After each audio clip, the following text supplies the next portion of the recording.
विद्यार्थी मित्रांनो, आज आपण इयत्ता 8वीचा पाठ 3 पाहणार आहोत, ज्याचं नाव आहे ब्रिटिश सत्तेचे परिणाम. मागच्या पाठामध्ये आपण पाहिलं होतं की कशा प्रकारे युरोपामध्ये कशा प्रकारे ब्रिटिश सत्तेचे परिणाम झाले होते. आता आजच्या पाठामध्ये आपण पाहणार आहोत की ब्रिटिश सत्तेचे भारतीयांवर काय परिणाम झाले ते. आता ब्रिटिश ईस्ट इंडिया कंपनीची स्थापना आपण अगोदर बघू. भौगोलिक शोधांमुळं काय झालं होतं की युरोपीय सत्ता ह्या भारताच्या किनाऱ्यावर पोहोचल्या, हे आपण पाहिले. आता पोर्तुगीज, डच, फ्रेंच, ब्रिटिश असे सर्व युरोपीय भारतीयांची बाजारपेठ काबीज करण्याच्या सत्ता स्पर्धेत उतरले. इंग्रज भारतात व्यापाराच्या निमित्तानं आले तेव्हा भारतात आधीच असलेल्या पोर्तुगीजांचा त्यांना विरोध झाला. नंतरच्या काळात इंग्रज पोर्तुगीज यांचे संबंध मैत्रीचे होऊन विरोध कमी झाला, पण भारतावर वर्चस्व प्रस्थापित करण्याच्या स्पर्धेत इंग्रजांना फ्रेंच, डच व स्थानिक सत्ताधीशांच्या विरोधाला तोंड द्यावं लागलं. आता इंग्रज आणि मराठ्यांचे कसे संबंध होते ते बघू. आता मुंबई हे जे इंग्रजांचं पश्चिम भारतातील प्रमुख केंद्र होतं, त्याच्या जवळपासचा जो प्रदेश होता तो प्रदेश मिळवण्याचा प्रयत्न होता इंग्रजांचा, परंतु या प्रदेशावर मराठ्यांची पकड जी होती ती घट्ट होती. आणि माधवराव पेशवे यांच्या मृत्यूनंतर त्यांचा चुलता जो आहे रघुनाथराव, हे पेशवे पदावर आल्यानंतर त्यांनी लालसेपोटी इंग्रजांना मदत मागितली.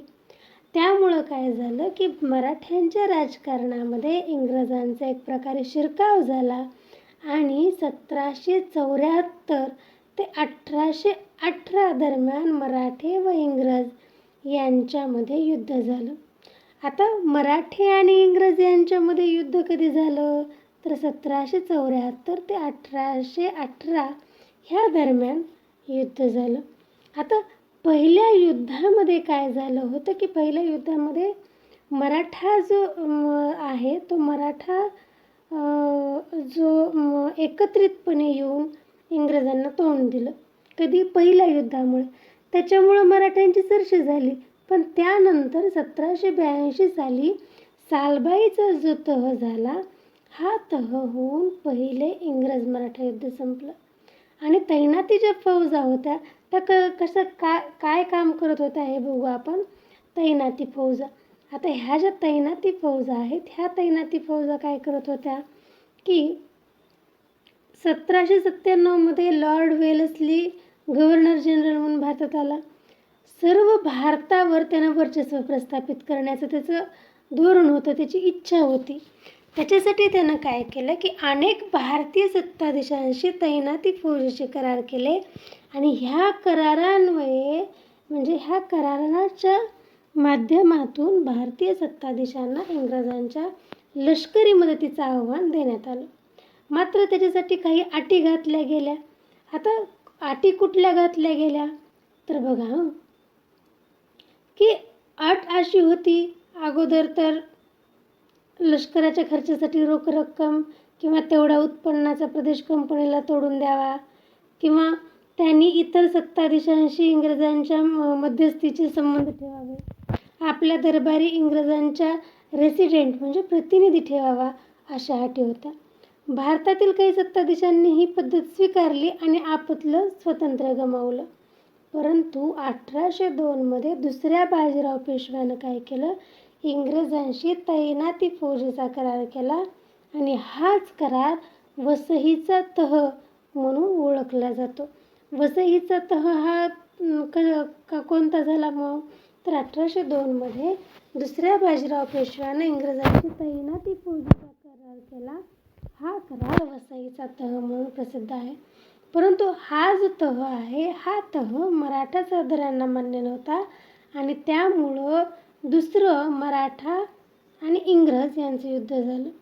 त्यातील विजयानंतर इंग्रजांचा मराठी राज्यातील जो हस्तक्षेप आहे तो हस्तक्षेप वाढू लागला आणि तो असह्य होऊन दुसऱ्या बाजीरावनं काय केलं, इंग्रजांविरुद्ध पुन्हा युद्ध पुकारलं. आता या युद्धामध्ये त्यांचा पराभव झाला 1818मध्ये त्यांना शरणागती पत्कारली. दरम्यान मुघलांची जी राजधानी होती दिल्ली, तर प्रत्यक्षात दौलतराव शिंदे यांच्या नियंत्रणाखाली होती. शिंदेच्या फौजेचा पराभव करून जनरल लेक यानं मुघल बादशहाला ताब्यात घेऊन हिंदुस्थान जिंकला. आता आपण बघू छत्रपती प्रतापसिंह. आता छत्रपती प्रतापसिंह जे आहेत त्यांच्याबद्दल बघू. आता पेशवाईचा जरी अस्त झाला असला तरी सातारचे जे छत्रपती आहेत प्रतापसिंह हे गादीवर होते. आता हे जे छत्रपती प्रतापसिंह आहेत, हे छत्रपती प्रतापसिंह गादीवर होते. त्यांनी इंग्रजांसोबत त्यांनी तह केला होता. आणि हे जे छत्रपती प्रतापसिंह आहेत त्यांनी ग्रँड डफ या अधिकाऱ्याची त्यांना राज्यकारभारात मदत करण्यासाठी नेमणूक केली होती. परंतु त्यानंतर काय झालं होतं, त्यांना गादीवरून पदच्युत करून काशी येथे ठेवण्यात आलं आणि तिथंच यांचा 1847मध्ये मृत्यू झाला. आता छत्रपती प्रतापसिंहाचे जे कारभारी होते रंगो बापूजी गुप्ते यांनी इंग्लंडपर्यंत जाऊन या अन्यायाविरुद्ध दाद मागण्याचा प्रयत्न केला, पण त्यांना न्याय मिळाला नाही. परंतु काय झालं की त्यांना न्याय तर मिळाला नाही, पण पुढं लॉर्ड डलहौसीनं दत्तक विधान नामंजूर करून 1848मध्ये हे साताऱ्याचं राज्य काय केलं, खालसा केलं. आणि त्यानंतर मग काय झालं की साताऱ्याचं जे राज्य आहे ते राज्य पदच्युत केलं किंवा साताऱ्याचं जे राज्य आहे ते खालसा करण्यात आलं. आता आपण बघू ब्रिटिश सत्तेचं भारतावर परिणाम काय झाले. आता ब्रिटिश सत्तेचे भारतावर काय परिणाम झाले तर दुहेरी राज्यव्यवस्था. दुहेरी राज्यव्यवस्था म्हणजे काय, रॉबर्ट क्लाईव्हनं 1765 साली बंगालमध्ये दुहेरी राज्यव्यवस्था अस्तित्वात आणली. आता दुहेरी राज्यव्यवस्था कोणी अस्तित्वात आणली तर रॉबर्ट क्लाईव्हनं काय केलं, दुहेरी अर्थव्यवस्था अस्तित्वात आणली आणि त्यानंतर शांतता व सुव्यवस्था राखण्याचं काम सुद्धा या बंगालच्या नवाबाकडे म्हणून याला दुहेरी अर्थव्यवस्था असं म्हणलं गेलं. थोडक्यात काय, रॉबर्ट क्लाईव्हनं 1765 साली बंगालमध्ये दुहेरी अर्थव्यवस्था अस्तित्वात आणली आणि महसूल गोळा करण्याचं काम जे आहे ते कंपनीला घेतलं. म्हणजे शांतता आणि सुव्यवस्था राखण्याचं काम बंगालच्या नवाबाकडे गेलं. ह्यालाच दुहेरी अर्थव्यवस्था असं म्हणलं गेलं. आता दुहेरी अर्थव्यवस्थेचे दुष्परिणाम पुढे चालून दिसू लागले. सामान्य जनतेकडून कर रूपाने वसूल केलेले पैसे कंपनीतील अधिकाऱ्यांनी स्वतःच्या खिशात घातले. भारतातील व्यापाराचा मक्का फक्त ईस्ट इंडिया कंपनीला दिल्यामुळं इंग्लंडमधील अनेक व्यापाऱ्यांना कंपनीचा हेवा वाटत होता. कंपनीच्या भारतावरील कारभारावर इंग्लंडमध्ये टीका होऊ लागली तेव्हा कंपनीच्या कारभारावर नियंत्रण ठेवण्यासाठी इंग्लंडच्या पार्लमेंटनं काही महत्त्वाचे कायदे केले. आता महत्त्वाचे कायदे केले आणि त्यानंतर काय झालेलं आहे की त्यानंतर पार्लमेंटनं जे कायदे केले ते कायदे आपण बघू. 1773च्या रेग्युलेटिंग ॲक्टनुसार बंगालचा जो गव्हर्नर आहे, गव्हर्नर जनरल असा हुद्दा देण्यात आला आणि या ॲक्टनुसारच लॉर्ड वॉरन हेस्टिंग्ज हा गव्हर्नर जनरल झाला. मुंबई व मद्रास इलाख्याच्या धोरणावर नियंत्रण ठेवण्याचा अधिकार त्याला मिळाला. त्याच्या मदतीला 4 सदस्यांची समिती नेमण्यात आली आणि 1784मध्ये पिटचा भारतविषयक कायदा मंजूर झाला आणि कंपनीच्या भारतातील राज्यकारभारावरून पार्लमेंटनं नियंत्रण ठेवण्यासाठी एक कायम स्वरूपाचं नियामक मंडळ स्थापन केलं. आता कंपनीला भारतातील राज्यकारभाराविषयी आदेश देण्याचा जो अधिकार आहे या मंडळाला देण्यात आला आणि 1813, 1833 व 1853 मध्ये कंपनीच्या कारभारामध्ये फेरबदल करणारे कायदे पार्लमेंटने केले. अशा प्रकारे कंपनीच्या प्रशासनावर ब्रिटिश सरकारचं अप्रत्यक्षरित्या नियंत्रण अस्तित्वात आलं. म्हणजे इंग्रज सत्तेच्या जो आगमन झालं ते आगमनापाठोपाठ नवीन प्रशासकीय पद्धत रूढ झाली आणि मुलकी नोकरशाहीच्या लष्करी, पोलीस दल व न्यायसंस्था हे इंग्रजांच्या भारतातील प्रशासनाचं जे आधारस्तंभ होतं ते आधारस्तंभ निर्माण झालं. राहिलेला भाग आपण पुढच्या भागात बघू. मुलकी नोकरशाही म्हणजे काय, तर भारतामध्ये इंग्रजांची जी सत्ता दृढ करण्यासाठी इंग्रजांना नोकरशाहीची गरज होती. लॉर्ड कॉर्नवालिस यानं नोकरशाहीची निर्मिती केली. मुलकी नोकरशाही हा इंग्रजी शासनाचा महत्त्वाचा घटक बनला आणि कंपनीच्या अधिकाऱ्यांनी खाजगी व्यापार करू नये असे नियम त्यांना घालून दिले. त्यासाठी त्यांनी अधिकाऱ्यांचे पगार वाढवले. प्रशासनाच्या सोयीसाठी त्यांनी इंग्रजांच्या ताब्यातील प्रदेशांची जिल्हावार विभागणी केली आणि जिल्हाधिकारी हा जिल्ह्याच्या प्रशासनाचा प्रमुख नेमला. महसूल गोळा करणं, न्याय देणं, शांतता, सुव्यवस्था निर्माण करणं ही त्याची जबाबदारी होती. आणि अधिकाऱ्याची जी भरती आहे ती इंडियन सिव्हिल सर्व्हिसेस म्हणजे ICS या स्पर्धात्मक परीक्षेद्वारे घेतली गेली त्या काळामध्ये. आता बघा, लष्कर व पोलीस दल कशा पद्धतीचं होतं, तर लष्कर व पोलीस दल जे होतं ते भारतातील इंग्रजांच्या ताब्यातील प्रदेशांचे संरक्षण करणं हे काम होतं त्यांचं.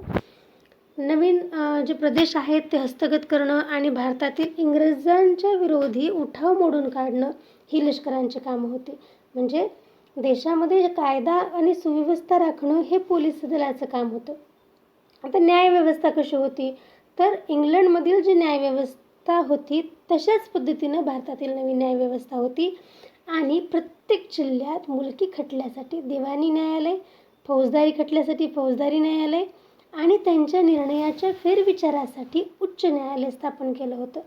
आता भारतातल्या कायद्यापुढील जी समानता होती ती कशा पद्धतीची होती, तर भारतामध्ये पूर्वी ठिकठिकाणी वेगवेगळे कायदे होते. न्यायदानामध्ये जातीनुसार भेदभाव केला जाई. लॉर्ड मेकॉलेच्या नेतृत्वाखाली स्थापन झालेलं जे विधी समितीनं कायद्याची जी संहिता तयार केली होती, सर्व भारतामध्ये एकच कायदा लागू केला आणि कायद्यापुढे सगळे समान आहेत हे तत्त्व इंग्रजांनी रूढ केलं. ह्या पद्धतीमध्ये सुद्धा काही दोष होते, पण युरोपीय लोकांवरील जे खटले होते ते खटले चालवण्यासाठी स्वतंत्र न्यायालय होते. त्यांचे वेगळे कायदे होते. नवे कायदे सामान्य लोकांना समजत नव्हते, तरीसुद्धा न्याय ही सामान्य लोकांसाठी खूपच खर्चिक बाब होती. खटले वर्षानुवर्षे चालत. बघा, आजसुद्धा आपण आपल्याकडे एक म्हण आहे बघा की कोर्टाची पायरी कधीसुद्धा चढू नये.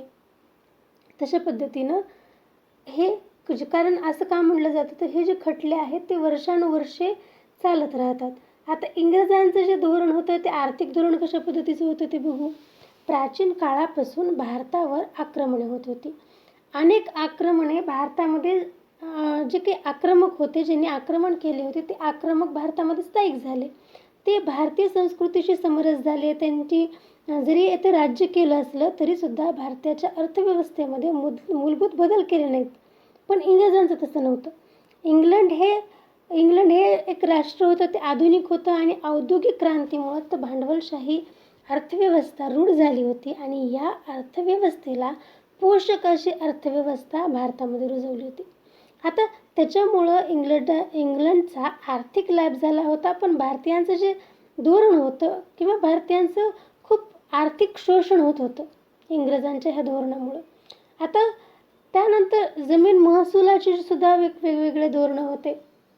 आता इंग्रजांचा जो अंमल आहे तो सुरू होण्यापूर्वी खेड्यामध्ये अर्थव्यवस्था स्वयंपूर्ण होती. म्हणजे खेड्यातल्या लोकांना दुसरीकडे जाण्याची गरज नव्हती. उदाहरणार्थ बघा, एखाद्याच्या शेतामध्ये जर फक्त ज्वारीच पेरली असेल आणि एखाद्याच्या शेतामध्ये फक्त गहूच पेरला असेल, तर ज्याच्याकडे ज्वारी पेरलेली आहे तो काय करणार की ज्याच्याकडे गहू आहे त्याचा गहू घेणार आणि हा आपली ज्वारी त्याला देणार. म्हणजे स्वयंपूर्ण अशी खेडी होती त्या काळामध्ये. आणि शेती आणि इतर जे उद्योग होते त्यांच्यामध्ये सुद्धा गावातच सगळं काही भागत असायचं. मग जमीन महसूल हे सुद्धा राज्याच्या उत्पन्नाचं साधन होतं. महसूल म्हणजे थोडक्यात काय, तर टॅक्स. आता इंग्रजांच्या पूर्वीच्या काळात पिकानुसार शेतसारा आकारला जाई, म्हणजे जेवढं पीक येत असेल तरच शेतसारा, म्हणजे शेतातला एक प्रकारचा एक टॅक्स म्हणू आपण, की शेतात जितकं पीक येते त्याचा काही हिस्सा शासनाला द्यायचा. आता पीक जर चांगलं नाही आलं, आपल्या बुद्धीला जे पटल ते करणं. लोकशाही म्हणजे काय, तर लोकांनी लोकांच्यासाठी, लोकशाही म्हणजे लोकांचा विचार करून, लोकशाही म्हणजे काय, लोकांचा विचार करून. राष्ट्रवाद म्हणजे काय, की राष्ट्रामध्ये एकात्मता किंवा राष्ट्राला काय वाटतंय किंवा सगळ्या लोकांना काय वाटतंय हे. आता उदारमतवाद म्हणजे नेमकं काय, उदारमतवाद म्हणजे एकमेकांना मदत करण्याची भावना. ह्या सगळ्यांवर हे नवीन जे युग होतं ते नवीन युग साकारलेलं होतं. आणि पाश्चिमात्य जे जग होतं आणि त्या जगामध्ये कशा पद्धतीनं परिवर्तन झालं, त्या जगामध्ये कशा पद्धतीनं बदल झाला, तसाच बदल भारतामध्ये सुद्धा उठणं किंवा भारतामध्ये सुद्धा येणं स्वाभाविकच होतं. आणि त्यामुळं भारतामध्ये सुद्धा अशा पद्धतीनं लोकांमध्ये विचार करण्याची जी पद्धत आहे ती बदलली. त्याच्यासाठी त्यांनी तेथील परंपरा, इतिहास, साहित्य, कला आणि तिथले जे संगीत आहेत, प्राणी, पक्षी ह्यांचासुद्धा अभ्यास करायला सुरुवात केली. आणि 1784 साली आपण बघा, जर आपण भारताच्या इतिहासाचा जो कालखंड जर पाहिला तर त्या काळामध्ये अनेक भारतीय लोक इंग्लंडला जाऊन किंवा पाश्चात्य देशामध्ये परदेशात जाऊन शिकले होते. कारण तेच होतं, कारण परदेशामध्ये जाऊन त्यांना काय करायचं होतं, तर त्यांच्या कशा पद्धतीनं ते लोक आपलं जीवन जगत आहेत हे पाहणं गरजेचं होतं. त्यामुळं अनेक लोक शिकायला जात होते. आता बघा, 1784 साली विल्यम जोन्स हा जो इंग्रज अधिकारी आहे त्यानं कोलकाता येथं एशियाटिक सोसायटी ऑफ बंगालची स्थापना केली. कुणी केली, विल्यम जोन्स ह्या इंग्रजी अधिकाऱ्यानं एशियाटिक सोसायटी ऑफ बंगाल ही संस्था स्थापन केली. आणि मॅक्स म्युलर हा जर्मन विचारवंत भारतीय धर्म, भाषा, इतिहास यांचा गाढा अभ्यासक होता. भारताच्या धर्माचा, भाषेचा, इतिहासाचा गाढा अभ्यासक कोण होता, तर मॅक्स म्युलर, जर्मनचा हा विचारवंत आहे. आणि त्यानं भारताच्या भाषेचा, इतिहासाचा खूप अभ्यास केला. आणि ह्या उदाहरणामुळं आपला धर्म, इतिहास, परंपरा ह्याचा आपण सुद्धा अभ्यास करावा असं भारतीय लोकांना वाटू लागलं. आणि त्यामुळं इंग्रजांनी काय केलं, आणि त्यामुळं जे आपले नवीन तरुण होते त्या काळातले ते परदेशामध्ये जात होते. तर इंग्रजांनी भारतामध्ये अनेक कायदे केले. 1829 लॉर्ड बेंटिंगने सतीबंदीचा कायदा केला. आता हा प्रश्न खूप महत्त्वाचा आहे बघा, लॉर्ड बेंटिंग आणि सतीबंदीचा कायदा. लॉर्ड बेंटिंगनं सतीबंदीचा कायदा केला भारतामध्ये. 1856 लॉर्ड डलहौसीनं विधवा पुनर्विवाहाचा कायदा केला. आता हे जे शब्द आहेत किंवा लॉर्ड डलहौसी, विधवा पुनर्विवाहाचा कायदा, लॉर्ड बेंटिंग, सतीबंदीचा कायदा, हे तुम्हाला जोड्याजुळवामध्ये विचारलं जाऊ शकतं. आता हे झालं. आणि प्रशासन चालवण्यासाठी ब्रिटिशांना इंग्रजी शिक्षण घेतलेल्या भारतीयांची गरज होती. आता प्रशासन चालवण्यासाठी इंग्रजांना तर भारतीय भाषा येत नव्हती, कारण भारतामध्ये खूप भाषा ज्या आहेत त्या खूप प्रकारच्या भाषा होत्या. त्यामुळं ब्रिटिशांना इंग्रजी शिक्षण घेतलेल्या भारतीयांची गरज होती. आणि लॉर्ड मेकॉलेच्या शिफारसीनुसार 1835 भारतात इंग्रजी शिक्षण सुरुवात करण्यात आली. कधी, 1835 भारतामध्ये इंग्रजी शिक्षण देण्यास सुरुवात झाली. आणि ह्या शिक्षणाच्या द्वारे नवीन पाश्चात्य विचार, आधुनिक सुधारणा, विज्ञान, तंत्रज्ञान आणि त्याची विज्ञान तंत्रज्ञानाची ओळख भारतीयांना झाली. आणि 1857 साली कोलकाता, मुंबई, मद्रास, चेन्नई येथे विद्यापीठाची स्थापना करण्यात आली. त्यामुळं काय झालं की मध्यमवर्गीयांनासुद्धा भारतामध्येच राहून भारतातले शिक्षण भारतीयांनासुद्धा पाश्चात्य शिक्षण घेता येऊ लागलं. अशा पद्धतीनं आपला पाठ संपलेला आहे. यानंतर तुम्हाला स्वाध्याय करायचा आहे आणि स्वाध्यायाचा फोटो काढून आपल्या ग्रुपवर टाकायचा आहे. यानंतरचा पाठ आपण पुढच्या तासामध्ये पाहणारच आहोत. तोपर्यंत धन्यवाद.